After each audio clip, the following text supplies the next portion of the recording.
Hey les Phoenixous, ici le Phoenix. Aujourd'hui, retour sur le tome 4 de Rooster Fighter.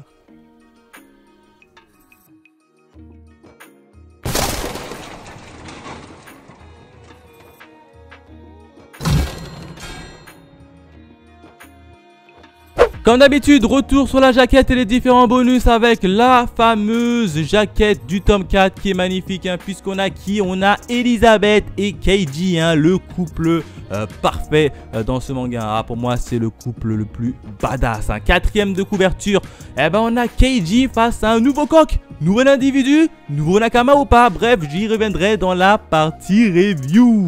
En termes de bonus, toujours pas de page couleur. Mais pourquoi vous mettez pas de page couleur, hein, Mangetsu? Mettez des pages couleur.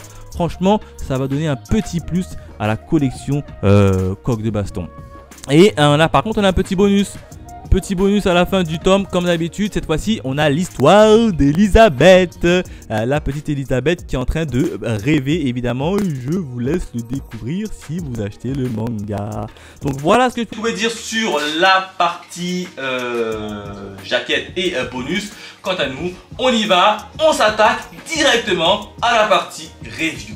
Alors, qu'est-ce qui s'est passé dans le tome 4 de Rooster Fighter? Eh bien, principalement, deux petits événements, mais des événements ultra fous, et c'est une dinguerie. Alors, le premier événement, j'ai envie de l'intituler « Une femme mystérieuse ». Et oui, hein, puisque vous en souvenez, hein, on avait Morio. Morio, c'était le petit Kiju qui s'était lié d'amitié avec Keiji, hein, notamment, qui était mort parce qu'il avait tenté d'arrêter le barrage, mais il s'est fait engloutir par l'eau.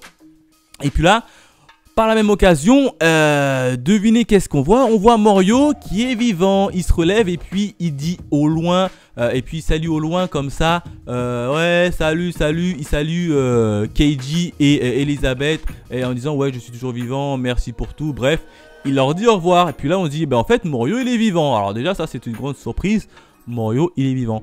Et puis derrière Morio, t'as une femme assez mystérieuse qui arrive, et puis qui enfonce littéralement son doigt dans le crâne de Morio. Pam! Et Morio il tombe, boum! Raide mort. Morio, on pensait qu'il était vivant, tout le monde était content. Et Morio, il est tombé, pam! Il s'est fait pulvériser par une mystérieuse femme. Ah, c'est bizarre. Alors c'est peut-être un Kiju, mais elle est humaine. Donc là, franchement, on se dit, c'est qui? Malheureusement, pour Keiji et Elisabeth, ils l'ont pas vu, puisque eux, ils avaient justement, à ce moment-là, tourné le dos et ils avaient repris leur petit chemin. On a eu également un petit blind date. Blind date avec des pigeons. Alors t'as Keiji qui va essayer de rencontrer des pigeons, hein, lors d'un petit rendez-vous. Là c'est juste des barres, hein, puisque t'as les pigeons qui vont un peu se foutre de la gueule, notamment de la race des différents poules et des coqs. Et puis là ça va partir littéralement en cacahuète avec Keiji, notamment Elisabeth. Franchement lisez cette partie, elle est juste magnifique.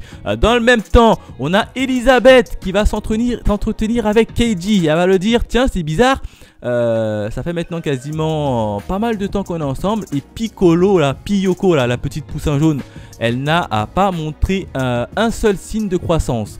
La petite poussin ne grandit pas, et c'est assez bizarre. Et puis là t'as Keiji qui dit ouais c'est vrai, c'est assez bizarre, pourquoi est-ce qu'elle grandit pas? Donc à mon avis il y a un petit secret autour de Piyoko, hein. Pourquoi est-ce que c'est une petite poussin qui ne grandit pas et qui ne devient pas une poule? Parce qu'a priori la croissance des poules est assez rapide, mais elle ne bouge pas d'un iota, et donc ça rend un peu les choses bizarres pour Keiji et Elisabeth, mais ils n'ont pas cherché à creuser tant que ça.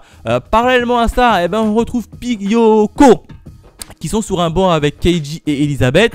Piyoko, je sais plus ce qu'elle a, mais elle est hyper contente, hyper joyeuse. Et puis elle trébuche d'un côté, elle trébuche et elle manque de tomber par terre. Et puis elle se fait rattraper de justesse par la mystérieuse femme. Et oui, hein, la mystérieuse femme qui la rattrape et qui la remet sur le banc. Elle dit attention, vous devez la protéger. Et puis la mystérieuse femme, elle part. Alors nous, on sait c'est qui, hein. On sait que c'est la mystérieuse femme qui a mis son doigt dans le crâne de Morio et qui l'a buté. Alors moi, je m'attendais à une petite bagarre, à un truc. Non, elle ramasse Piyoko, elle le pose et puis elle part. Donc là, ah non, l'intrigue est lancée. L'intrigue est lancée, mais qui est cette mystérieuse jeune femme? Enfin, le deuxième événement, j'ai envie de l'intituler le fils bâtard. Et oui, hein, pourquoi bâtard? Et bien tout simplement, vous allez voir, c'est une dinguerie. Ah, cette histoire, c'est une dinguerie de fou. Et ben on a un coq qui arrive, tranquille. Ce coq, il s'appelle Keisuke. Le coq en question, il arrive et il dit mon frère, viens moi en aide. Et il s'adresse à Keiji. Et puis il tombe dans les pommes. Et là Keiji il est un peu interloqué parce qu'il dit non, moi j'ai pas de frère, j'ai avec une petite soeur qui s'appelle Sarah, mais elle est morte. Puis ils attendent 2-3 jours que Keisuke revient à la vie. Et puis ils ont une petite discussion, hein, notamment Keiji qui veut absolument savoir mais qui est-il. Et nous aussi on veut savoir qui il est. Et puis là Keisuke dit mec, je suis ton demi-frère. Et puis là Keiji il fait non, c'est pas possible, c'est impossible. Et si tu m'as déjà vu quand on était plus petit. Et puis là Keisuke il va nous raconter son histoire, notamment l'histoire du père de Keiji. Ah, c'est une dinguerie, il a fait des trucs sales le père de Keiji. Alors le père de Keiji c'était un coq, hein, tranquille. Il avait notamment une première famille qui était Keiji. Hein. Alors on voyait Keiji enfant, il avait une femme et il avait un œuf qui était sur le point d'éclore qui allait être Sarah. Et ensuite, t'as Keiji quand il était petit, et ben, il est parti un peu s'amuser à côté. Et puis il entend notamment la voix de son père. Alors il va directement en direction de la voix de son père. Et puis là, il voit son père, il a une deuxième famille. Son père, il a une deuxième femme, il a un deuxième petit garçon. Et là, Keiji se cache et puis il les espionne. Il les espionne tranquille. Et puis du jour au lendemain, et ben, t'as le père de Keiji qui abandonne justement sa femme et l'œuf qu'elle couvait et il est parti tout simplement. Et puis là, il y a sa femme qui est tombée gravement malade, hein, et qui a fini par mourir. Hein. Elle a juste eu le temps de couver l'œuf jusqu'à que l'œuf éclot et que Sarah sorte. Et puis directement, elle est morte. Et puis là, t'as Keiji qui en veut terriblement à son père. Hein. T'as quand même son père qui a abandonné sa mère et qui a favorisé la mort, on va dire ça comme ça, hein, qui a quand même favorisé la mort de sa mère qui est morte littéralement de chagrin. Elle avait juste eu le temps de couver le dernier œuf et après, pam, elle l'a clamsé. Et puis là, t'as Keisuke qui arrive, qui dit frère, je suis ton demi-frère, tu dois venir en aide et tu dois venir aider mon père. Et puis là, t'as Keiji qui dit, et puis quoi encore, après tout ce qu'il m'a fait, jamais de la vie je vais aller le sauver.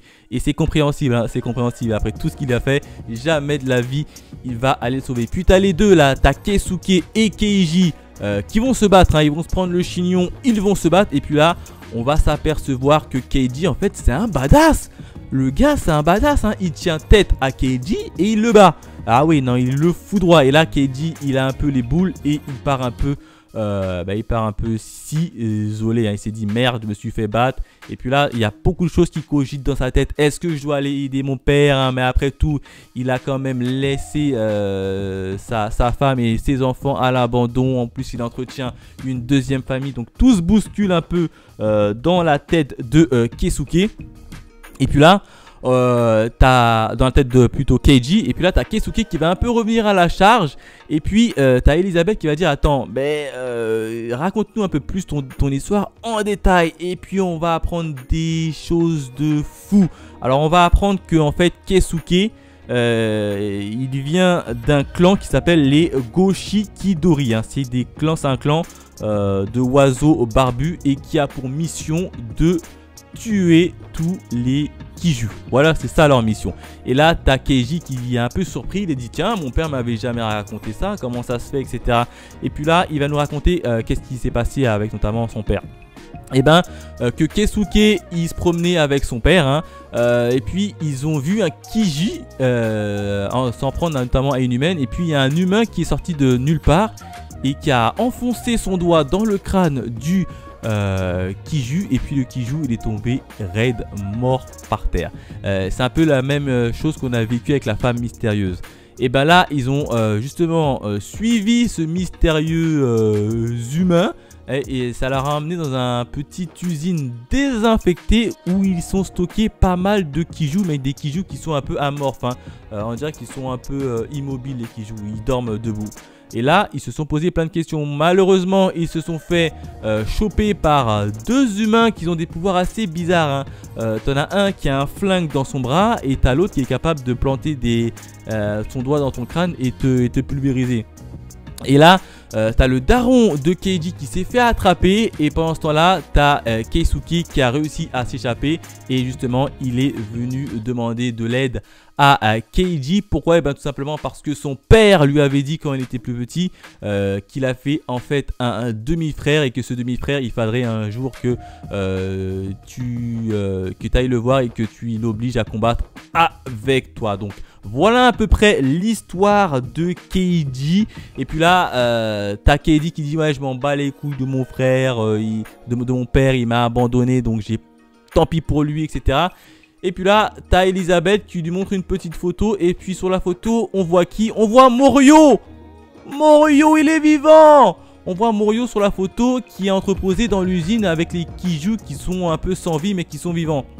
Et puis là, t'as Keisuke qui dit attends, je vais aller justement dans cette entrepôt uniquement pour aller sauver la vie de Morio. Mon père, je m'en bats les rats. Donc voilà à peu près comment se termine ce petit événement. Mais c'est une dinguerie de malade. On apprend qu'en fait, ce sont un clan qui sont qui appartiennent à des oiseaux barbus qui ont pour objectif de tuer quand même les Kiju. Et là, Keisuke, c'est le demi-frère de Keiju.